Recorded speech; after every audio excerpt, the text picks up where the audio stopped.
Lympho oedema అంటే ఏమిటి? దీని అర్థం ఏమిటి? వాపు అని అంటున్నారు. శరీరంలో ఎక్కడైతే వాపు ఉంటుందో అక్కడ కొన్ని రకాల ఫ్లూయిడ్స్ వృద్ధి చెందుతాయి.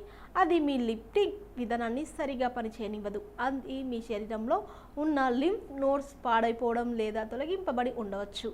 అయితే ఆ కారణంగా క్యాన్సర్ చికిత్సకు సైడ్ ఎఫెక్ట్ కావచ్చు. అది కొన్ని సంవత్సరాల తర్వాత బయటపడి ఉండొచ్చు. లింఫో ఎడిమా వస్తే ఏమవుతుంది? లింఫోటిక్ సిస్టమ్ మీ శరీరంలో మీ ఇమ్యూన్ సిస్టంలో భాగం.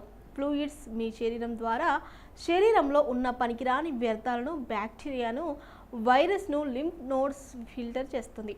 తద్వారా శరీరంలో ఉన్న మలినాలు, కొవ్వు శరీరం నుండి బయటకు పంపుతుంది.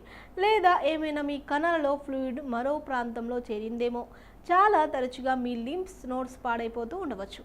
మీ కణాలు, నరాలు, నాళాలు ఎక్కడైనా బ్లాక్ అయినప్పుడు లింఫ్ ఎడిమా ఉండొచ్చు అని అంటున్నారు వైద్యులు. లింఫ్ ఎడిమా లక్షణాలు. ఎడిమా మీ శరీరంలో ఎక్కడైనా ఉండొచ్చు. మీ మెదడులోని ఊపిరితిత్తుల్లో అది జెనెటిక్గా కావచ్చు. సహజంగా ఒక చెయ్యి లేదా కాలు వాపు చాలా చిన్నదే కావచ్చు. మీరు ఓర్చుకోగలిగేదే అని అనుకోవచ్చు.